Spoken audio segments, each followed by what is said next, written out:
In 1759, the main road from Derby to Newcastle was built. This gave the town of Longton a boost when the new pottery industry began to appear. Longton was at the end of a lane which ran from Tunstall to what we know now as Longton. Back then, it was also known as Lane End.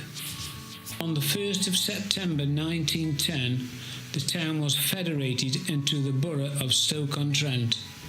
In 1925, the area was granted city status. In 1986, Longton Town Hall faced demolition by the council.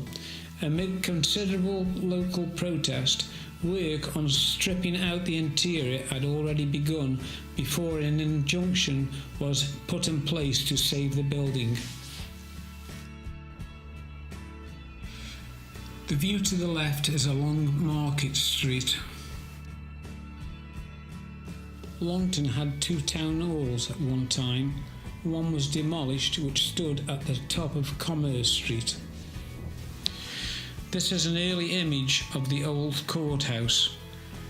I have found a more modern image. This one was taken about 1958 when the old building was finally demolished. Before I talk about Longton Town Hall, I'd like to talk about the railway bridge in Longton Town Centre. The railway bridge is looking a lot better now than it has done over the last few years with a new fresh coat of paint. Longton Bridge was completed in 1889, linking the potteries to the Derby area.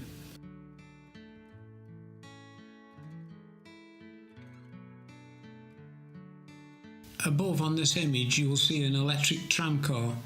These tramcars run the full length from Longton all the way through to Tunstall.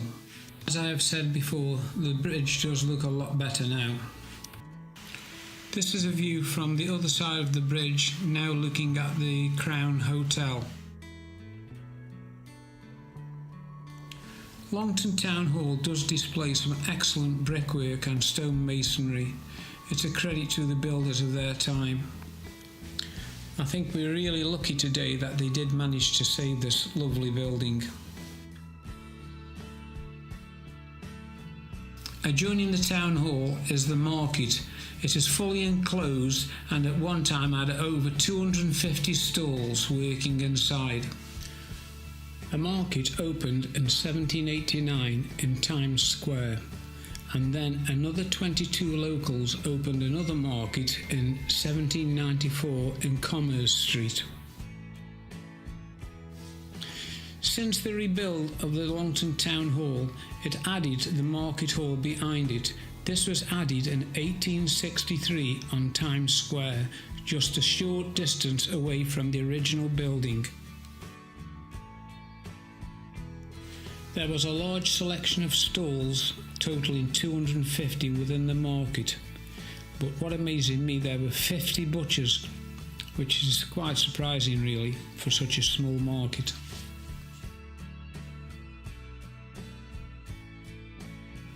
I thought it'd be a good idea to have a walk inside the market and show you what it is like today.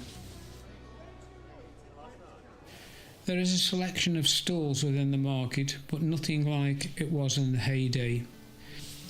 In fact, today the lower part of the market is now closed to the general public. These stalls remain empty. I did mention before there were over 50 butcher stalls within the market, and being a butcher like I used to be, that really surprised me, but today there's not a patch on what it used to be. You will find a variety of stalls selling different products within the market. These range from fresh fruit and veg to clothing, blinds and other items, but it's well worth a walk around if you're in the town. This next image shows Stafford Street, which of course now is the Strand. On the right you'll see Yates's, which was a veterinary infirmary. If you look closely at this image of Market Street, you'll see on the right, just past the lamppost, it was an old butcher's shop, and there seems to be a carcass of lamb hanging up on the door. If you do take a walk along Market Street, I think the main thing is to look up, not down. Just look at the spectacular brickwork and the premises above the shops. You can still see a selection of shops along Market Street, some multinationals and some privately owned. Market Street is quite a busy little street now. This was taken on a Sunday afternoon, so I wouldn't be able to walk up here in the middle of the day. At the junction of Market Street is Anchor Road. Here I've found two old photographs. This first one is very old, and the second one was a building that was built on the corner where now a takeaway stands. This is the same corner today at the Anchor Road junction with Market Street.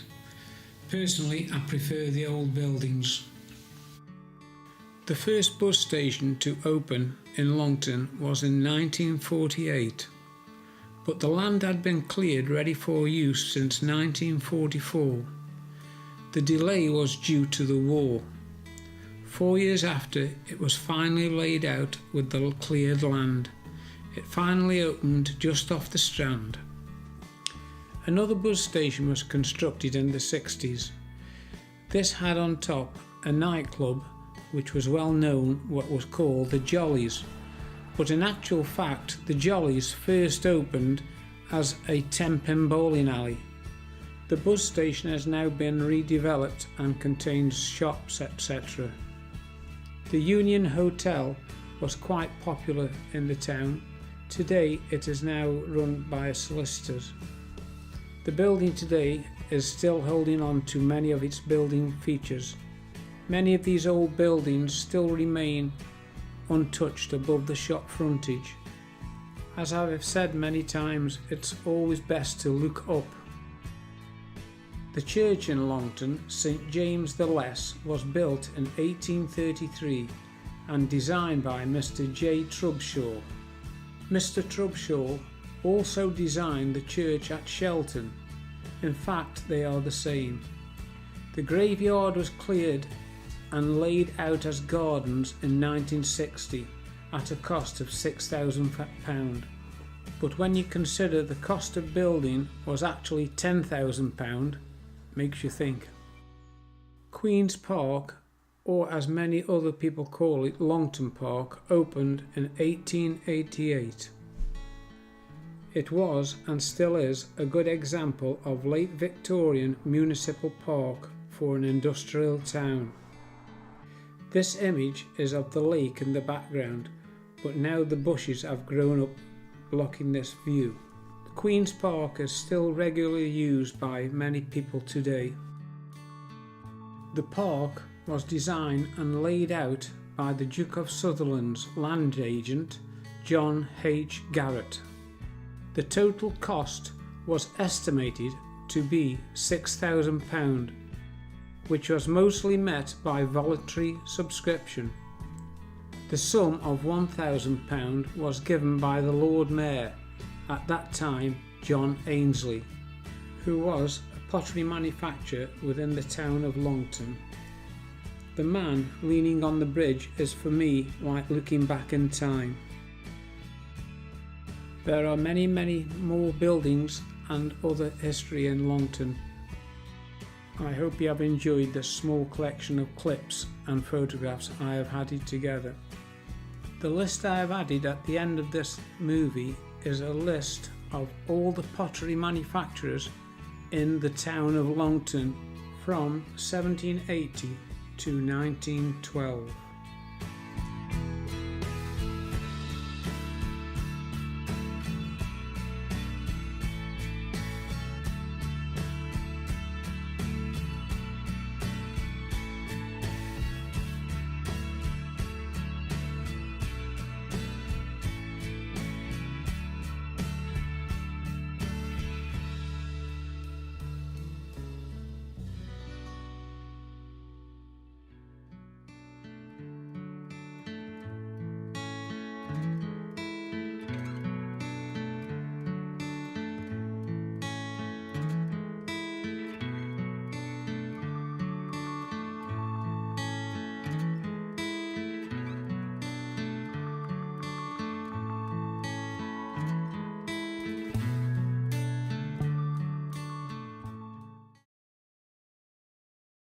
DJI Osmo.